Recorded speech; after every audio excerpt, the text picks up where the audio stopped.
Hello and welcome, dear students, to this one more session of this teleclass,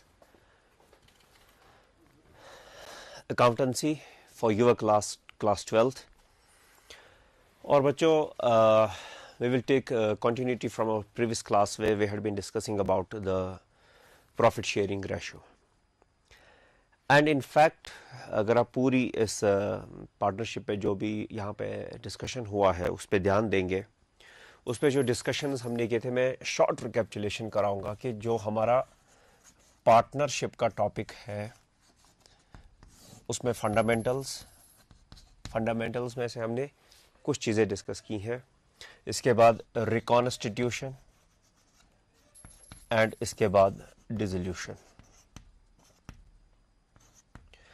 देखो बेटा, इस reconstitution में among the existing partners upon the admission and upon the retirement और death, कितनी चीजें? 3 चीजें। और इन 3 चीजों के अंदर क्या डिस्कस करना है? इन 3 चीजों के अंदर मैंने कहा था स्टेज कोई भी हो उसका, the first thing you may have to calculate the profit sharing ratio. जब भी कोई पार्टनर आपस में एग्रीमेंट चेंज करे, जरूरी बात है कि वहां पे आपको बताया जाएगा कि इनका न्यू प्रॉफिट शेयरिंग रेशो क्या है या दिया हुआ होगा या what ever be the case. Upon the admission में जो केसेस बनते हैं वो आपको जरूरी है कि थोड़े से क्वेश्चंस आपको about the calculation of the new profit sharing ratio, और जब भी कोई बाहर जा रहा है उसके बारे में भी पूछा जाएगा। और इसी एनपीएसआर में हमने पीएसआर में प्रॉफिट शेयरिंग रेशो में लास्ट क्लास में भी डिस्कशन किया हुआ है। देखो बेटा, मैं शॉर्ट रिकैपिचुलेशन के लिए अगेन, एनपीएसआर के बाद हमने गुडविल कहा था, उसके बाद हमने distribution of undistributed profits and losses, उसके बाद revaluation of assets and reassessment of liabilities and adjustment of capital. ये वो सारी चीजें हैं जो इन 3 चीजों पे, अगर अब आप खुद इस पे ध्यान देंगे कि देखो बेटा, अगर मैं प्रॉफिट शेयरिंग रेशियो पे कोई डिस्कशन कर रहा हूं तो इसका मतलब है कि ये प्रॉफिट शेयरिंग रेशियो आपने तीनों जगहों पे लेना है। हाँ, मैकेनिज्म यहाँ पे एक होगा क्योंकि नया पार्टनर आ रहा है, यहाँ पे उसका तरीका कुछ दूसरा होगा क्योंकि एक पार्टनर जा रहा है। बट तरीके में जो वेरिएशन होगी, जो कैलकुलेशन है, वो आपको समझ आ जाएंगी। आप खुद समझ जाएंगे कि फिर हाँ, पीएसआर हमारा तीनों जगह पे कैलकुलेट हो रहा है और हम समझ सकते हैं कि पीएसआर का मकसद क्या हो सकता है। वैसे ही गुडविल तीनों चीजों पे भी काम आ जाएगी, distribution of undistributed profits and losses तीनों जगहों पे काम आ जाएगा, एंड रिटायरमेंट एंड डेथ पे भी ये सारे के सारे चीज आपके काम आ जाएंगे। अगर अब हम माइन्यूटली प्रॉफिट शेयरिंग रेशो का डिस्कशन लेते हैं तो लास्ट क्लास में हमने क्या किया था? प्रॉफिट शेयरिंग रेशो में मैंने कहा कि जब भी एडमिशन का टाइम होगा, once there is a time of admission के टाइम पे कम से कम ये चीजें पीएसआर जो नया होगा या तो गिवन होगा या तो नॉट गिवन होगा, या तो दिया हुआ होगा या तो नहीं देके होगा। अब अगर दिया होगा तो काम आपका आसान हो रहा है, ये नहीं समझना कि नॉट गिवन में काम बड़ा मुश्किल हो रहा है, ऐसा भी नहीं है। दोनों चीजें हैं जो आसान है, और आसान मतलब यह है कि आप अगर कैलकुलेशन एक बार समझ गए तो फिर मसला खत्म हो जाएगा कि मुझे इंफॉर्मेशन जो है वो टोटल वो मुझे कैसे सामने खड़ा लाके कर देनी है, वो मुझे कैसे कार्व आउट करनी है। यहां पे अगर आपने याद होगा, न्यू पार्टनर का, अगर हम एडमिशन की बात करेंगे, न्यू पार्टनर का प्रॉफिट शेयरिंग रेशियो गिवन है। जब भी गिवन होगा तो याद आ जाना चाहिए आपको कि हमने कहा कि सेक्रीफाइस कौन कर रहा है, और हमने गेनिंग और सेक्रीफाइसिंग रेशियोज की भी बात की थी एक क्लास में कि गेनिंग सेक्रीफाइसिंग रेशियो, कौन गेन कर रहा है और कौन सेक्रीफाइस कर रहा है। सेक्रीफाइस का मतलब होता है वो लोग जो दे रहे हैं, जो अपना शेयर छोड़ के जा रहे हैं। For example, A B and C are partners, now they have admitted C into a partnership firm. अभी तक ए और बी पार्टनर्स हैं, और ए और बी जब पार्टनरशिप चला रहे हैं तो सी नया पार्टनर आ रहा है। They are partners in the ratio of 3:2। ठीक है, या तो मैं बता रहा हूं कि गिवन होगा कि कौन कितना दे रहा है, कौन कितना दे रहा है, गिवन है। गिवन का मतलब है कि लिखा हुआ है कि दैट सी गेट्स 1/5 शेयर, यानी प्रॉफिट्स में से जो ए और बी की फर्म है, अब उस प्रॉफिट्स में से सी को कितना शेयर मिल रहा है, 1/5। अब यहां पे जो आपका स्टेज हो जाना चाहिए, न्यू प्रॉफिट शेयरिंग रेशियो तो गिवन है, गिवन से ही तो काम नहीं ना चलेगा। अब आगे जाके जो सोल्यूशन आपको प्रोवाइड करना है वो ये है कि ये जो 1/5 है, ये 1/5 किससे कितना ले रहा है, how much he is getting from home. ये जो 1/5 है, क्या ये ए से ले रहा है, क्या ये बी से ले रहा है, या क्या ये कैसे ले रहा है। तो उसी के लिए जो मैंने आपको केसेस समझाए थे, नंबर 1 कि फॉर एग्जांपल इक्वली ले रहा है, इक्वली ले रहा है, इसका मतलब है कि 1/5 के आपने 2 हिस्से करने हैं। 1 क्योंकि मैं बता रहा हूं इक्वल, इक्वल का मतलब है बराबर, सो 1/5 के 2 हिस्से, ये हो गए इसके 2 हिस्से। मैथमेटिकली आप इसको एक्सप्रेस करिए, सो इसका मतलब है कि 1/5 into 1/2 it means 1/10। 1/10 if he is getting equally from A and B, it means he is getting 1/10 from A and 1/10 from B। और याद रखना 1/5 का आधा कितना है, 1/10, फ्रैक्शंस में हम बात कर रहे हैं। सो 1/5 का आधा 1/10, 1/10 he is getting from A and 1/10 he is getting from B। देखो बेटा यहां पे भी क्वेश्चन का सोल्यूशन अभी नहीं है। अब ए का पुराना रेशो है 3/5, बी का पुराना रेशो है 2/5, माइनस माइनस कितना, जितना वो उन्होंने किसको दिया है, सी को।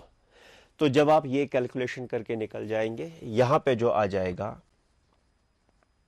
6 - 1 डिवाइडेड बाई 10, यहां पे आ जाएगा 4 - 1 divided by 10, that is 5/10, that is 3/10।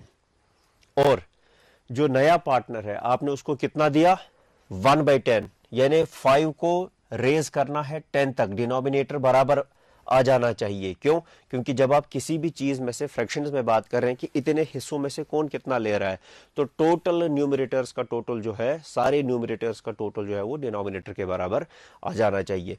सो 2/10।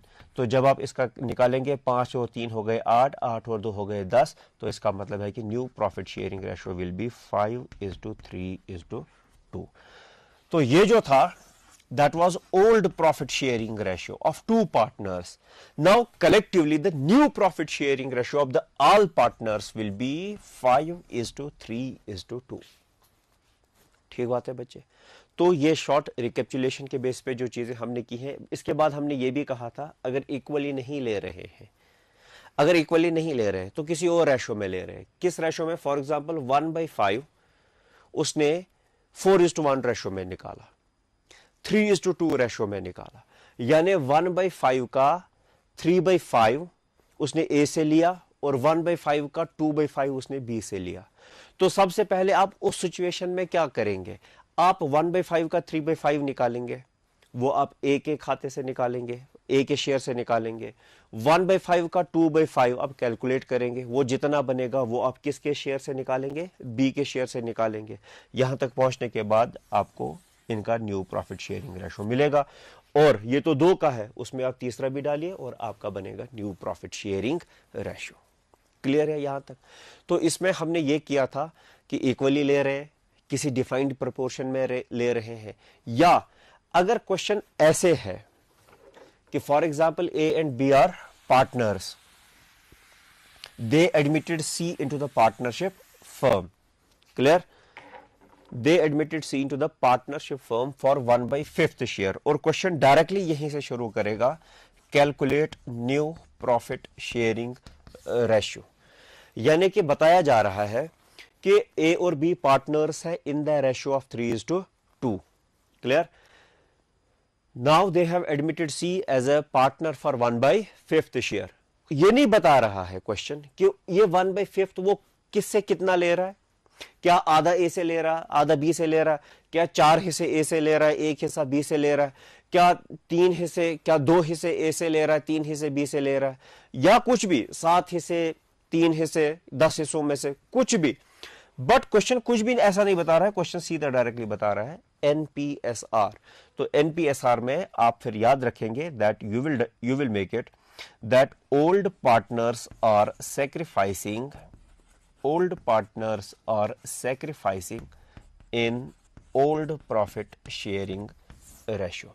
यानी जब क्वेश्चन साइलेंट हो जाए कि ये किससे कितना ले रहा है, तो तब आपने एज्यूम करना है, मान के चलना है, समझना है, क्योंकि प्रैक्टिकलिटी में तो आपको सब कुछ पता होगा। अब यहाँ पे तो एग्जामिनेशन की सिचुएशन है, यहाँ से आप इवेल्युएटर्स आपसे देखना चाहते हैं, पेपर सेटर्स आपसे देखना चाहते हैं कि आप कितना समझ रखते हैं इन चीज़ों को सोल्यूशन प्रोवाइड करने के लिए, अगर आपसे कोई इंफॉर्मेशन हटा दी जाए। सो 1/5 तो समझना है that he is getting 3 out of 5 from A and 2 out of 5 from B. But 3 out of 5 of what? 3 out of 5 of this. जो उसका है उसके 5 हिस्से करके 3 हिस्से ए से ले रहा है और 2 हिस्से किससे ले रहा है? बी से ले रहा है। क्लियर? देखो बेटा, अब आज इससे आगे क्या है?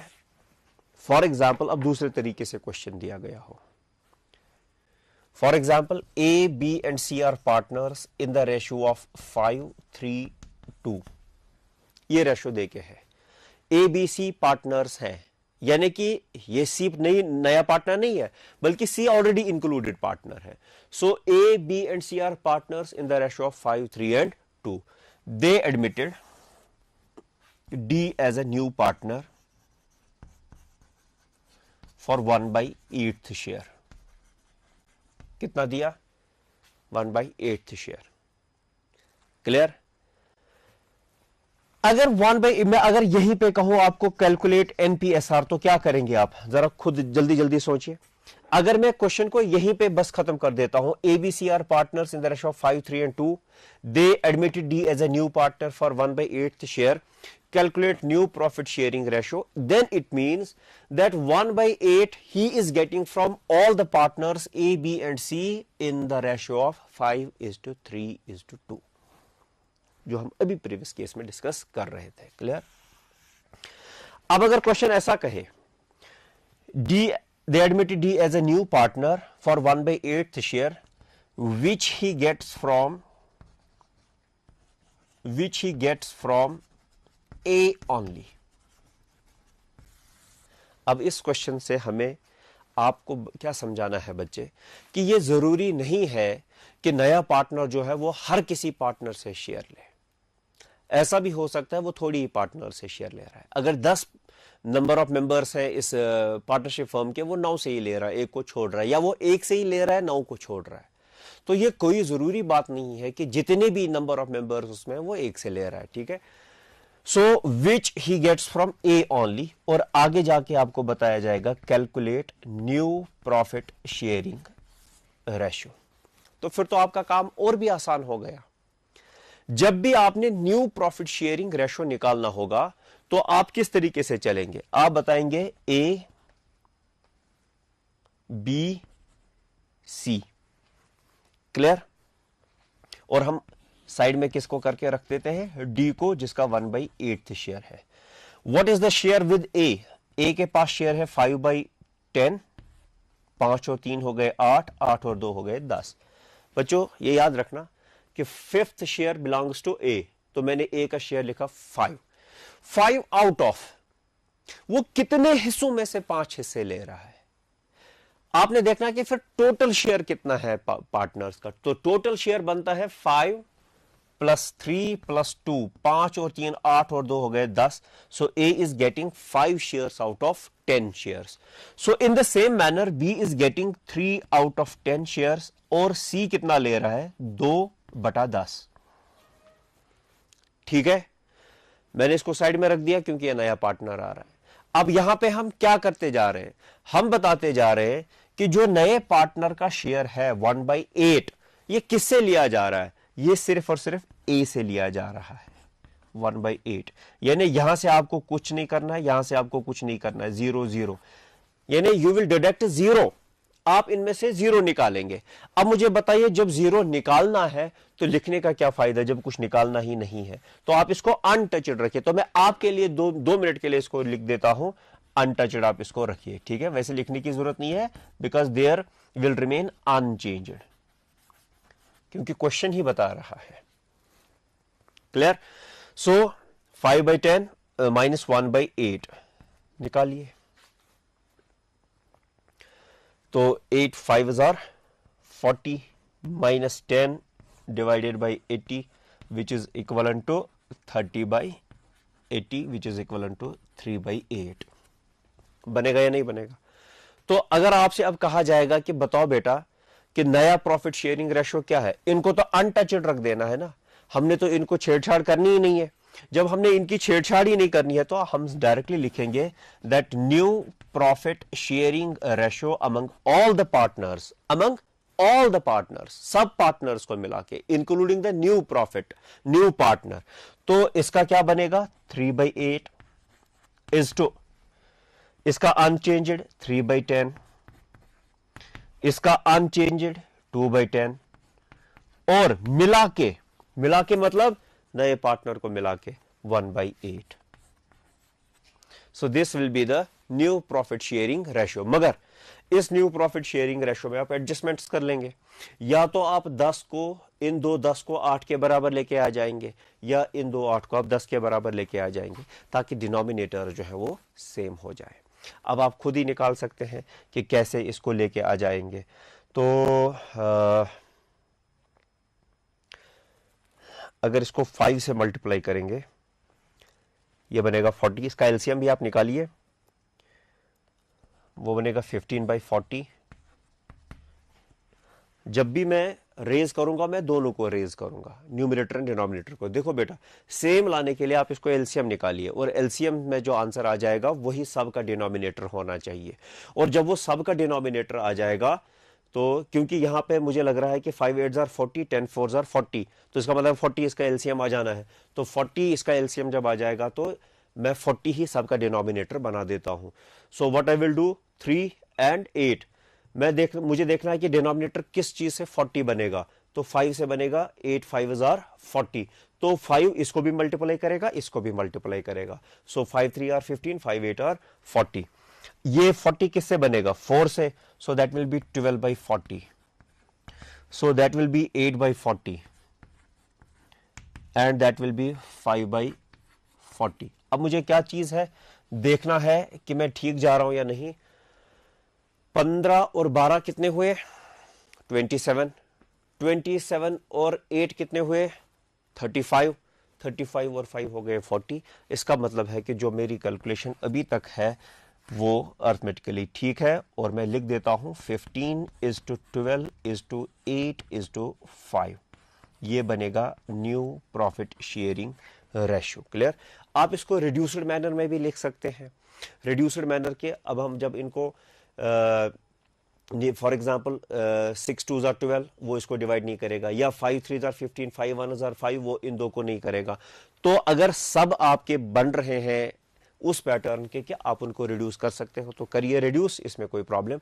बेहतर है रिड्यूस करना, जितना आप रिड्यूस उसको नीचे लेके आ जाएंगे उतना आपके लिए अच्छा रहेगा, क्योंकि लार्ज नंबर्स के साथ डिवीजन एंड मल्टीप्लिकेशन करना आपका time consuming process examination hall के लिहाज से बनेगा। क्योंकि एग्जामिनेशन पर्सपेक्टिव में से आपने क्या करना है कि वहां पे आपने फोकस रखना है कि इस टाइम पीरियड के अंडर मुझे इतने सारे क्वेश्चंस कंप्लीट कर देने हैं। So this will be the new profit sharing ratio of all partners. Clear? तो इसका मतलब है कि पहले हम सब पार्टनर्स को देख रहे थे, अब हमने एक पार्टनर को देखा। या क्वेश्चन ऐसे भी आ सकता है, दूसरा,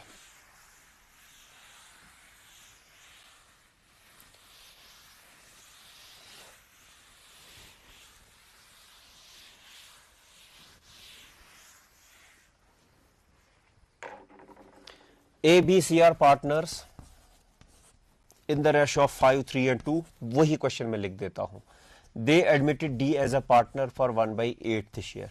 अभी तक तो कोई चेंज नहीं है। पहले जो हमने लास्ट क्लास में क्वेश्चंस किए थे, केसेस किए थे, उनमें हम सब पार्टनर्स को इफेक्ट करा रहे थे। इससे पहले जो हमने केस किया उसमें हमने एक ही पार्टनर को इफेक्ट कराया। अब मैं ये भी बता सकता हूं that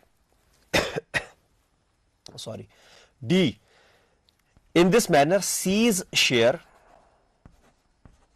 shall remain unchanged। Calculate new profit sharing ratio. जरा बेटा अब इस पे आप फोकस करिए। अब क्वेश्चन क्या बता रहा है? केसेस तो हम डिस्कस कर चुके हैं। देखो बेटा, ए बी सी 3 पार्टनर्स होते हैं and they are sharing in the ratio of 5:3:2, ठीक है। And they admitted D as a partner, new partner for 1/8 share. यानी डी जो है हमारा नया पार्टनर है, उसको कितना दिया गया है? 1/8 शेयर।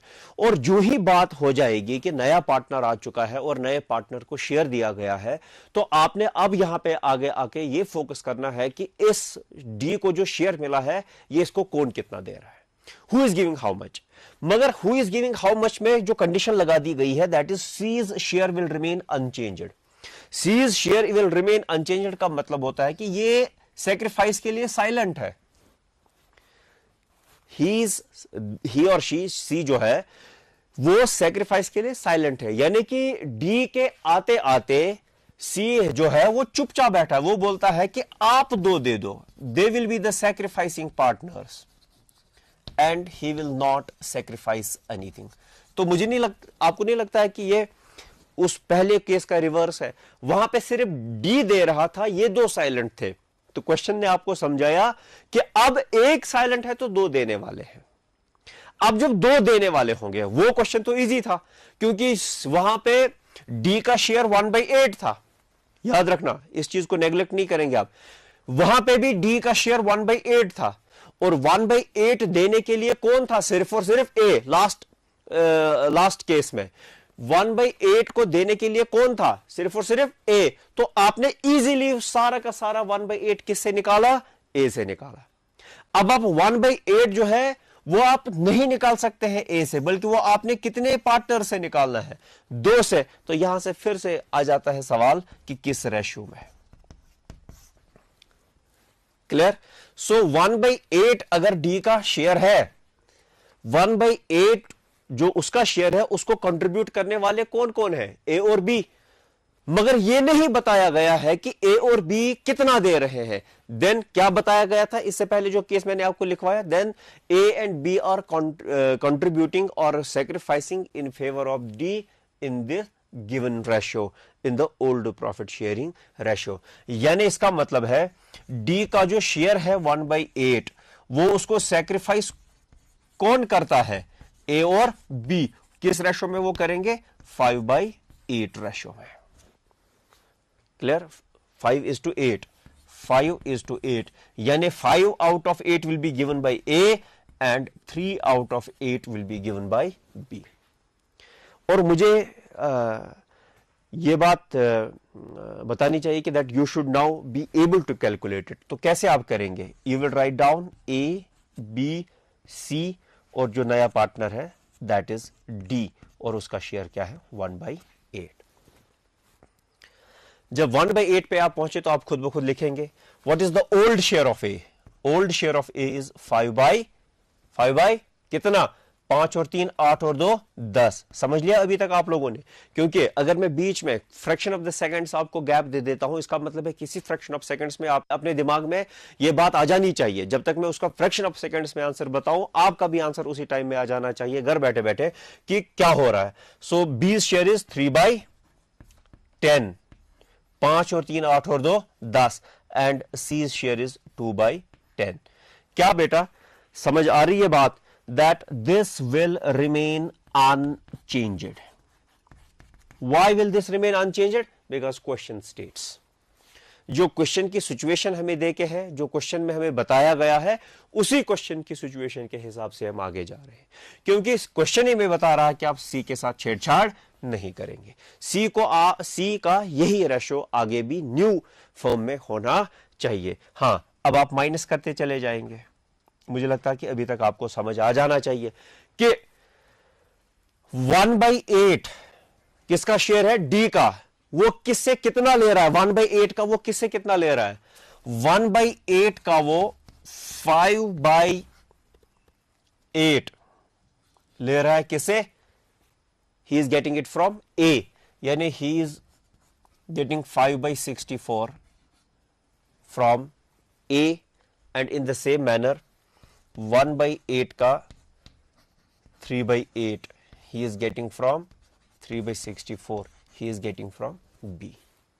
तो इसका मतलब है कि यहां से आगे मैं आपको बताऊं कि ए ने कितना कंट्रीब्यूट किया या ए ने कितना सेक्रीफाइस किया, 5/64। क्लियर? तो आगे लेके आप इसको कर लेंगे घर में, दैट इज 3/64। या आप इसको रिवाइज करिए, आप देखिए कि बराबर आ रहा है या नहीं आ रहा है। बात समझ आ रही है? सो अभी तक हमने ये देखा कि A is sacrificing in favor of D this much, B is sacrificing in favor of D this much। जब इतना sacrifice हो रहा है तो उतना ही शेयर आप उनसे निकालेंगे, इसका अनचेंज्ड रखेंगे, और जब यहां पे रिजल्ट आ जाएगा उस रिजल्ट को आप क्या कर लेंगे, उस रिजल्ट को आप चारों के साथ मिला के you will get the new profit sharing ratio of A, B, C and D। Clear? And यहां से फॉरवर्ड आपका क्या है, होमवर्क, ताकि आप भी घर में थोड़ा बैठ के एग्जर्ट करें कि आगे जाके इस क्वेश्चन को कैसे सॉल्यूशन प्रोवाइड करना है। बेटा ठीक बात है? यहां तक ठीक बात है? चलिए अब एक और केस में लेके आता हूं।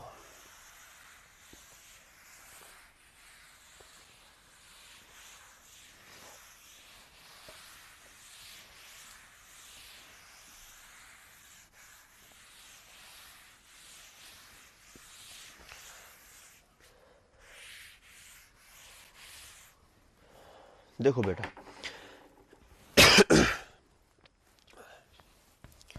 A and B are partners in the ratio of 3:2। ये क्वेश्चन दिया गया है। Clear? C is admitted as a new partner। ठीक है?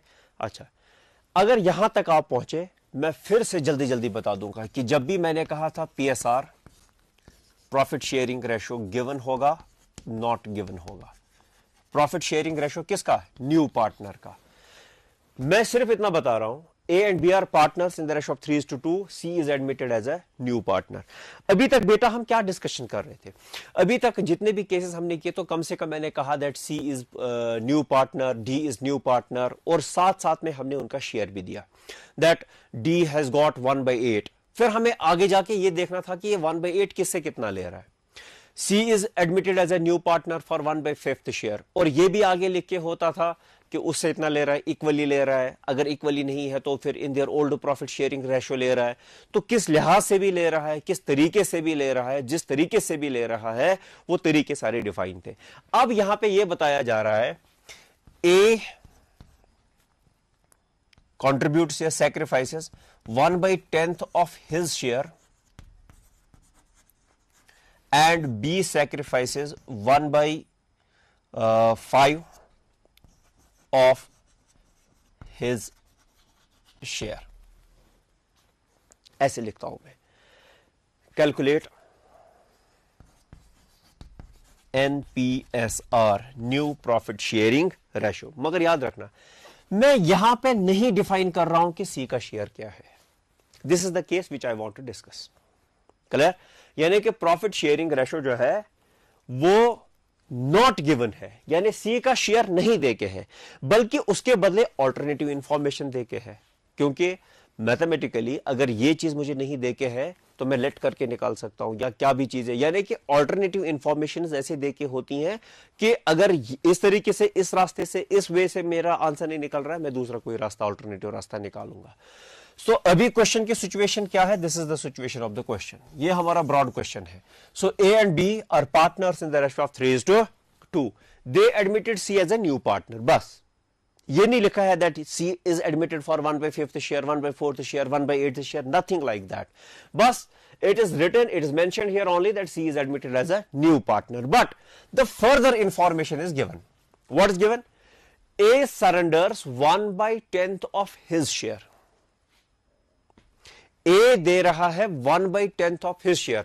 his share का मतलब क्या है? A अपने शेयर में से, of his share, A अपने शेयर में से, A का अपना शेयर क्या है? 3/5। अपने शेयर में से 1/10, यानी 1/10 of 3/5 is being contributed by A। A का जो शेयर है 3/5, उस 3/5 में से 1/10, यानी in other words I am saying simply that toward C के लिए, C की खातिर A is contributing or simply sacrificing or simply surrendering, कोई भी टर्म इनमें से आपके एग्जामिनेशन में आ जाएगी, बट जो आपने फोकस रखना है कि दैट ऑफ किसका शेयर, 1/10 ऑफ हिज शेयर, यानी A is contributing 1/10 of his share. ठीक बात है बेटा। सो अभी तक हम सी के शेयर के हिस्से करते थे, अब हमें सी का शेयर देके ही नहीं है। जब सी का शेयर नहीं देखे, अब हमें इन्हीं शेयर्स पे काम चलाना है, और क्वेश्चन भी वैसा ही दिया हुआ है, ये नहीं अपनी मर्जी से, बल्कि क्वेश्चन वैसा दिया हुआ है।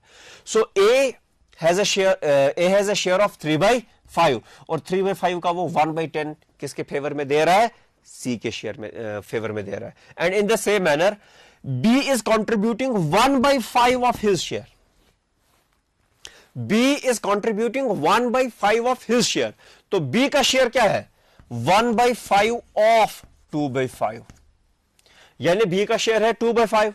तो इसका सिंपली बात है कि 2/5 का 1/5 कौन कंट्रीब्यूट कर रहा है, B, किसके लिए, C के लिए, और A भी किसके लिए कर रहा है, C के लिए। अब क्वेश्चन समझ आया या मैं रिपीट करूं? सो यहां तक A and B are partner simply, और उनका रेशो क्या है, 3/2, 3:2। C is admitted as a partner, हमने C को एज अ पार्टनर लाया, मगर C का अभी हमने शेयर नहीं बताया उसका क्या है, बट उसके बदले हमने दूसरी इंफॉर्मेशन दे दी कि C के लिए, for C, A is contributing 1/10 of his share, A का जो शेयर है उसमें से 1/10 A दे रहा है, और B का जो शेयर है 2/5, यानी A का शेयर है 3/5 और B का शेयर है 2/5। ये 3/5 में से 1/10 दे रहा है, ये 2/5 में से 1/5 दे रहा है, और ये दोनों किसके लिए दे रहे हैं, C के लिए। आगे क्वेश्चन बता रहा है calculate new profit sharing ratio. Clear? तो सोचिए आप जल्दी जल्दी कैसे करेंगे।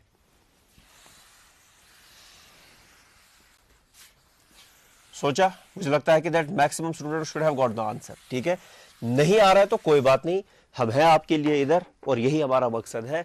सो देखो बेटा, you will again do the same thing, A, B, clear, and C as a new partner. हमें नहीं पता है क्योंकि उसका शेयर दे के ही नहीं है। अब C का शेयर हमें बनाना है। ठीक है, अभी तक हम आराम से लिख सकते थे C has 1/8, C has 1/5, C has 1/4, C has 2/10, क्योंकि वो दिया हुआ था। जब वो सारी की सारी चीजें देखे थे हम लिखते थे, मगर यहां पे बिल्कुल भी नहीं बताया गया है कि C का शेयर क्या है। जब नहीं बताया गया है, इसका मतलब है कि अब हमें निकालना है। सो वी हैव टू, इस वक्त हमें तीनों पे काम करना है। So we will write down, ये उसका रिवर्स है जो हमने पहले किया, वहां पे एक ही डायरेक्टली दिया हुआ था। चलिए बच्चे, A का शेयर क्या है, ओरिजिनल, जो उसका दिया हुआ है 3/5, B का है 2/5, C का अभी तक नहीं देके है। ये लोग कितना दे रहे हैं, A कितना दे रहा है, A दे रहा है 1/10 of 3/5, 3 ones are 3, 5 tens are 50, so he is contributing 5/50। कितना आसान है, बहुत आसानी से जा रहे हैं बच्चे। Then B is giving what? B is giving 1/5, 1/5 of what? 1/5 वो किस में से दे रहा है, अपने हिस्से में से, और अपना हिस्सा उसका क्या है, 2/5। So he is contributing 2/25, so he is contributing 2/25। अब आप मुझे बता सकते हैं कि C का शेयर क्या बनेगा। अभी तक तो हमें कुछ पता नहीं चल रहा है, पता चल गया है। ठीक है, C का शेयर बनेगा what he has got from A plus what he has got from B। जितना हिस्सा A छोड़ के गया है, किसके लिए, B के लिए, उसको हम ऐड करेंगे उसके साथ जितना उसको B ने दिया। यानी C has got from A ने कितना दिया, 5/50, यानी he has got 5/50 from whom, A, and he has got 2/25 from B।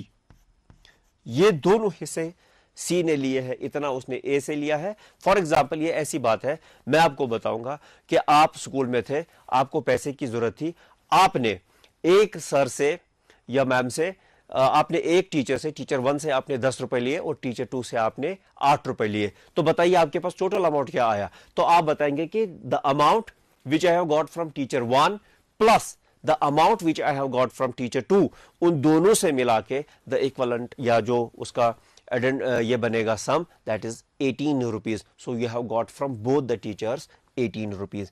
Teacher 1 and teacher 2, वो लोग आपके लिए सेक्रीफाइस कर रहे हैं. तो उन टीचर के पॉकेट में जितना था, हमने उनके पॉकेट में से उतना माइनस किया, क्योंकि अब उनके पास उतना अमाउंट नहीं है. तो उतना हम इस वाले टीचर से भी निकालेंगे, इस वाले टीचर से भी निकालेंगे. एंड सिंपली यहां पे टीचर्स की बात नहीं, यहां पे पार्टनर्स की बात है. So I am deducting the amount which A is sacrificing in favour of C, वो हमने निकाला. And I am deducting the amount of the, या द रेशियो और the total value of the sacrifice given by B. तो मैंने जब निकाला, but ये और ये मिला के किसका बनना है, ये तो सी का बनना है. तो आगे जाके देख लेते हैं क्या बन जाता है. इसको हम बनाएंगे क्या, 50. तो क्या लिखेंगे आप, 30, क्योंकि मैं 10 से इसको मल्टीप्लाई करूंगा. 10 5 जा 50, तो वो दोनों को मल्टीप्लाई करेगा. 10 3 जा 30, 10 5 जा 50, माइनस 5 डिवाइडेड बाई 50. ठीक बात है बच्चे. सो 5 5 जा 25, 5 2 are 10. So 10 minus 2 divided by 25. इसको 25 को मल्टीप्लाई करेंगे 2 से, ये बनेगा 4 by 50. So that is 5 plus 4 divided by 50. Clear. तो देखो बच्चे, अभी तक हम क्या करके आए हैं, 25 30 minus 5 by 50 is to 10 minus 2 बनेगा 8 divided by 25 is to 5 plus 4 9 divided by 50. क्या मैं ये फाइनल सोल्यूशन दे सकता हूं, अभी नहीं. क्यों, क्योंकि इसमें से 2 50 है और एक 25 है. या तो मुझे 25 को 50 पहुंचाना है, या मैं 50 को 25 पहुंचाना है. देखो बेटा, इसको रेज करेंगे, वो बनेगा 25 by 50 is to 16 by 50 is to 9 by 50. अब आप न्यूमरेटर्स का टोटल निकालिए. 25 और 16 कितने हुए, 25 35 41, 41 और 9 कितने हुए, 50. अब आपके न्यूमरेटर्स और डिनोमिनेटर्स बराबर आ रहे हैं. एंड वंस आपके न्यूमरेटर्स और डिनोमिनेटर्स बराबर आ रहे हैं, तो आप शॉर्ट में लिख सकते हैं that your new profit sharing ratio of all the partners now including the C is 25 is to 16 is to 9. अगर आप इसको रिड्यूस कर लेंगे, आप देखिए कोई ऐसा ये ढूंढिए आप फैक्टर कि जो इनको डिवाइड करेगा हर किसी को, ठीक है, रिड्यूस करेगा. मगर अभी तक मुझे ऐसा नहीं लग रहा है कि ये रिड्यूस हो पाएगा. अदरवाइज आप लिख सकते हैं इसको 25 is to 16 is to 9. Clear. तो जब आप लिखेंगे 25 is to 16 is to 9, ये आपका आंसर बनेगा that this will be the new profit sharing ratio of the all partners, that is A B and the new one including C. Clear बेटा, इतना समझ आ गया, इतना ठीक है. तो देखिए बेटा, अब ऐसे भी, अब आप इन जितने भी हमने लेक्चर्स किए हैं, अब आप इनको सम अप करिए. अब आप देखिए कि हमने कौन कौन से क्वेश्चंस किए हैं, किस तरीके से किए हैं. ठीक है, तो आज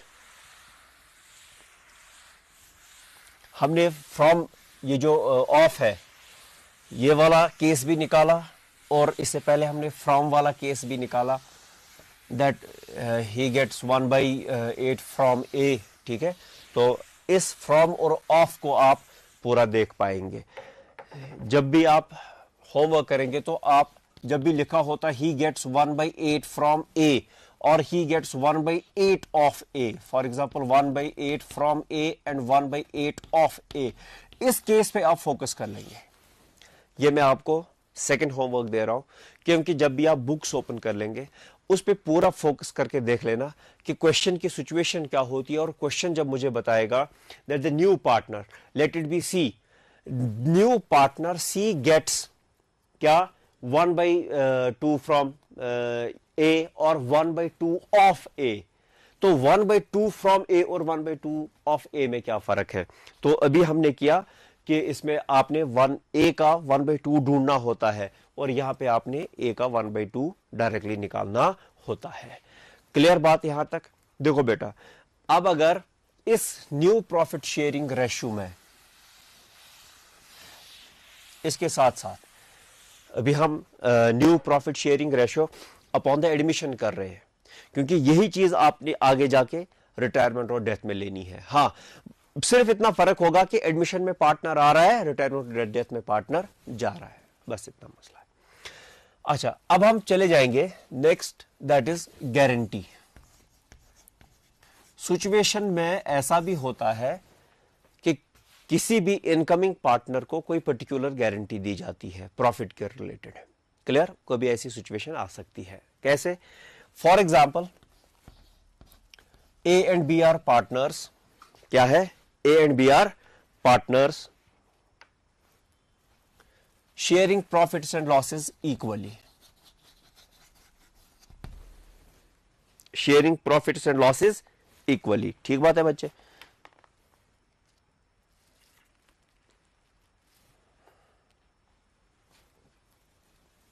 now they admitted C into the partnership.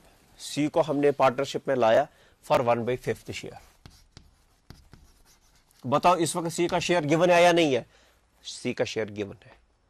Clear? So there is no such situation कि ऐसी कोई प्रॉब्लम नहीं है कि सी का शेयर नहीं। अगर नहीं भी होता बेटा, ये भी नहीं है कि सी का शेयर नहीं देखे तो अब बस मसला खतरनाक हो गया। So you will be given some alternative information. उस ऑल्टरनेटिव इंफॉर्मेशन के हिसाब से आपने और बी से उतना एक्सट्रैक्ट करके लेके चले जाना है, और किसको प्रोवाइड करना है? सी को प्रोवाइड करना है। A and B are partners equally. और इक्वली का मतलब क्या है? इक्वली का मतलब 1:1, मैथमेटिकली इक्वली 1:1, यानी अभी तक जो शेयर है 1:1 है। अब 1:1 में से वो 1/5 किसको दे रहे हैं? सी को दे रहे हैं। देखो बेटा, now see is being given guarantee of the profit. क्या हमने उसको दिया है? Guarantee of profit that you will get at least 20,000। जो ही सी हमारी, मतलब ये ए और बी की कोई मजबूरी होगी, ए और बी की कोई मजबूरी होगी कि सी उनके साथ जुड़ जाए पार्टनरशिप में। ये शायद पार्टनरशिप को स्ट्रांग करने की, रॉबस्ट करने की, उसको मजबूत बनाने की कोशिश करी जा रही है। क्यों? क्योंकि हो सकता है ये कोई एक्सपर्ट है, इतना एक्सपर्ट है, अगर ये सॉफ्टवेयर की कोई फर्म चल रही है, ठीक है, उनको कोई ऐप बनानी है, तो ये ऐप उसका होल्ड है उस लैंग्वेज पे जिस लैंग्वेज के थ्रू वो बनेगी, कंप्यूटर लैंग्वेज के थ्रू। तो उस सिचुएशन में अगर हमें सी की अशद जरूरत है तो हम चाहते हैं कि सी हमारे साथ जुड़ जाए, या सी जो है वो फाइनेंशियली स्ट्रांग है, इस वक्त फाइनेंशियल क्राइसिस में ये फर्म चल रही है, तो इस फाइनेंशियल क्राइसिस की सिचुएशन में वो चाहते हैं कि सी लेके आ जाए, कुछ पैसा लेके आ जाए, क्योंकि वो फाइनेंशियली स्ट्रांग है, उसको इन चीजों की कोई अभी वो दे सकता है, कंट्रीब्यूट कर सकता है। तो कोई भी सिचुएशन हो, whatever be the situation, तो इसका मतलब है कि कोई भी सिचुएशन होने दो, ए और बी ने एग्री किया, and once they have agreed, तो अकाउंटेंट क्या करे? अकाउंटेंट को तो सिर्फ अकाउंटिंग प्रोसीजर देना है, अकाउंटिंग के लिहाज से उन चीजों का सोल्यूशन प्रोवाइड करना है। तो इसका मतलब है कि ए और B they are equal partners and they have admitted C as a partner with a guarantee of a profit, कि जब भी 1 साल हो जाएगा और 1 साल के बाद जब भी हम आपको प्रॉफिट दे देंगे तो हमें यकीन है कि आपका प्रॉफिट कम से कम 20,000 होगा। नहीं भी होगा तो हम दे देंगे आपको 20,000 प्रॉफिट। यानी इसका मतलब है कि इसको गारंटी दी गई है, he has been provided assurance, he has been provided surety, certainty that whatever be the situation that you will be provided 20,000। और जब हमने कोई पर्टिकुलर लाइन उसके लिए फिक्स कर दी है कि इतना आपको लेना ही लेना है, it means we have given, और the old partners are being, they are providing guarantee to the incoming partner. यहां पे मैं आपको एक बात थोड़ा क्लियर कर दूं, याद रखना, हिज शेयर, सी की मैं बात कर रहा हूं, सीज शेयर और minimum guaranteed amount, C's share और minimum guaranteed amount whichever is higher, whichever is higher. Clear? ये बेटा कि ये आप इस ख्याल में नहीं रहना कि मिनिमम अमाउंट उसको लेके जाना है, या तो मिनिमम अमाउंट या उसका जो शेयर होगा, जो दोनों में से ज्यादा होगा वो वही लेके चला जाएगा, बात समझ आ रही है? मैं दो सिचुएशंस बना देता हूं। एक सिचुएशन में इस फर्म का प्रॉफिट है 50,000, दूसरी सिचुएशन में फर्म का प्रॉफिट है 1,00,000 रुपया। यानी in case one the profit of the firm is 50,000 and in case two the profit of the firm is 1,00,000। और हमने इसको कितनी गारंटी दी हुई है? 20,000 की। दोनों सिचुएशंस में हमने इसको कितना दिया हुआ है? 20,000। या यहां पे मैं 2,00,000 कर देता हूं ताकि हमारा कोई जल्दी जल्दी मिल जाए। So we have given him और हर द गारंटी ऑफ 20,000। इसका शेयर क्या है? 1/5। तो देखो बेटा, प्रॉफिट कितना है? 50,000। 50,000 में से उसको कितना मिलना है? 1/5, दैट इज 5 10s are। तो इसका असली प्रॉफिट क्या बनता है? 10,000। यानी सी शेयर क्या बनता है? 10,000। सी का शेयर क्या बनेगा? 10,000। इसके साथ साथ अगर 10,000 मगर गारंटी कितनी है? 20,000, गारंटीड अमाउंट इज 20,000। तो याद रखना मैं क्या बता रहा था, सी शेयर और minimum guaranteed amount whichever is higher, इन दो में से कौन सी अमाउंट ज्यादा है? 20,000। So he will take 20,000 in this case. क्यों? क्योंकि हमने उसको गारंटी दिया हुआ, हमने उसको गारंटी दी हुई है कि हम आपको 20,000 देंगे ही देंगे, 20,000 से नीचे आप नहीं जाएंगे। अगर ये सिचुएशन हम कर लेंगे, 2,00,000 का प्रॉफिट है for 1/5 share, 2,00,000 into 1/5, 5 4s are 20, 0 000। तो उस सिचुएशन में सी का शेयर क्या बनता है? 40,000। मिनिमम गारंटीड अमाउंट क्या है? 20,000। अब आप इस वक्त ये नहीं बताएंगे कि हमने इसको जी 20,000 की गारंटी दी है और हम 20,000 देंगे, नहीं, यहां पे हायर। तो हायर कौन सा प्रॉफिट है यहां पे? 40,000। And therefore in this case the partner is going to take 40,000। यानी जब हम इन दोनों की कैलकुलेशन करेंगे, इसके अपने शेयर की या गारंटी अमाउंट की, तो शॉर्ट में मैं ये कहना चाहता हूं कि उन दो अमाउंट्स में से जो अमाउंट हायर होगी, हमें इस पार्टनर को वही देना है। तो इसका मतलब है कि वो जो नया पार्टनर है, ही इज प्लेसिंग हिमसेल्फ और herself in a safer position. Clear? तो सेफर पोजीशन किस लिहाज से आ रही होगी? क्योंकि उसके पास ऐसा कोई चीज होगा, या तो उसके पास नॉलेज होगी, या वो फाइनेंशियली स्ट्रांग होगा, या उसके पास मार्केट बेस होगी, या उसके पास नॉलेज होगा, या उसके पास कोई इंफॉर्मेशन, या कोई भी चीज जो वैल्यूबल होगा किनके लिए? इस टाइम के लिहाज से ए और बी के लिए। और जब वो चीजें ए और बी के लिए होंगी, इसीलिए वो इन दो अमाउंट्स में से हायर अमाउंट लेके जा रहा है। और आप इसकी एडजस्टमेंट आपने उसमें पढ़ा होगा, profit and loss appropriation account. जब भी आप profit and loss appropriation account बनाएंगे, यहां पे क्योंकि प्रॉफिट एंड लॉस अकाउंट में ही इसकी आप एडजस्टमेंट कर सकते हैं। कैसे? वो कैसे? देखो बेटा, वो इस सिचुएशन में अभी हम अगर ए और बी की बात कर रहे हैं सी के लिए, ठीक है, अगर हमने ये कहा कि गारंटीड अमाउंट ये है और मिनिमम दोनों में से जो वो हायर होगा वो लेके जाएगा, मगर यहां पे अब एक चीज सवाल पैदा हो जाता है कि अगर ए का शेयर बनता था अपना 10,000 केस नंबर 1 में, मगर हमने उसको गारंटीड अमाउंट कितनी दी है? 20,000। तो अब मैं आपसे पूछूंगा कि इन दो अमाउंट्स में से वो कौन सी अमाउंट लेके जाएगा? तो आपका आंसर भी होना चाहिए सर हायर साइड वाली अमाउंट। तो इसका मतलब है कि that he will take which amount? 20,000 amount. जब वो 20,000 वाली अमाउंट लेके जाएगा, तो 20,000, वो जो 20,000 वाली अमाउंट लेके जा रहा है, अपने प्रॉफिट से 10,000 ज्यादा ले रहा है।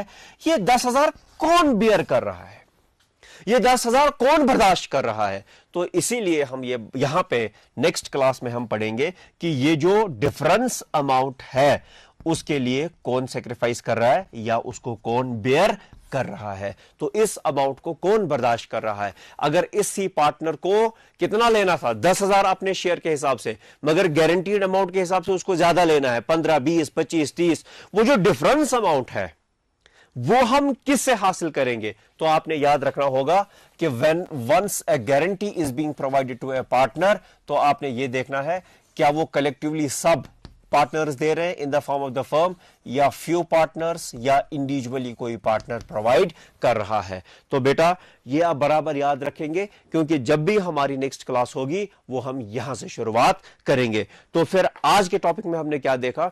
आज के टॉपिक में हमने वो जो न्यू प्रॉफिट शेयरिंग रेशोज के जो पेंडिंग केसेस थे कि फ्रॉम क्या है, ऑफ क्या है, उस फ्रॉम की सिचुएशन और ऑफ की सिचुएशन को कैसे हैंडल किया जाएगा, और particularly once the new partner gets या उसके लिए ए इज कंट्रीब्यूटिंग या sacrificing 1/10 of his share. His share का मतलब है कि ए अपने शेयर का 1/10 दे रहा है, तो उसको कहा जाता है ए इज कंट्रीब्यूटिंग या सरेंडरिंग 1/10 ऑफ हिज शेयर, अपने शेयर में से। तो उस सिचुएशन में हम नए partner let it be C का शेयर कैसे बनाएंगे, उतना जो उसने ए से लिया और उतना जो उसने बी से लिया, उन दो को मिला के नए पार्टनर, या 3 पार्टनर्स ने अगर कंट्रीब्यूट किया तो 3 पार्टनर्स का मिला के सी का या डी का शेयर बनेगा। क्लियर। और इसके साथ साथ मैंने आपको कहा कि फ्रॉम और ऑफ में आप बुक को रेफर करिए और देखिए वहां पे कैसे केसेस हैंडल किए जाते हैं। और इसके साथ साथ आज हमने किसको देखा कि गारंटी ऑफ द प्रॉफिट, और गारंटी का मतलब होता है कि अपना शेयर क्या बनता है और मिनिमम जो अमाउंट होगी वो अमाउंट उसको कैसे दी जाएगी, मिनिमम अमाउंट जो डिफाइन की हुई होगी in between the mutual agreement of the partners. तो वो जो मिनिमम अमाउंट होगी उसका जो डिफरेंस अमाउंट होगा, original share and the guaranteed amount, वो कौन देगा, और वो देने वाले या तो कलेक्टिवली ऑल पार्टनर्स होंगे, किस रेशो में देंगे, या फिर या इंडिविजुअल पार्टनर कोई देगा, वो आगे जाके हम इंशाल्लाह नेक्स्ट क्लास में डिस्कस कर लेंगे। तो टिल देन इस वक्त हमारे लिए इतना ही है। आपकी जो कुछ भी क्यूरीज होंगी, जो फ्लैश हो रहा था मेरा ईमेल आईडी, आप उसके थ्रू मुझे रीच कर सकते हैं और वहां पे आपकी क्यूरीज को आंसर किया जाएगा। टिल देन खुदा हाफिज।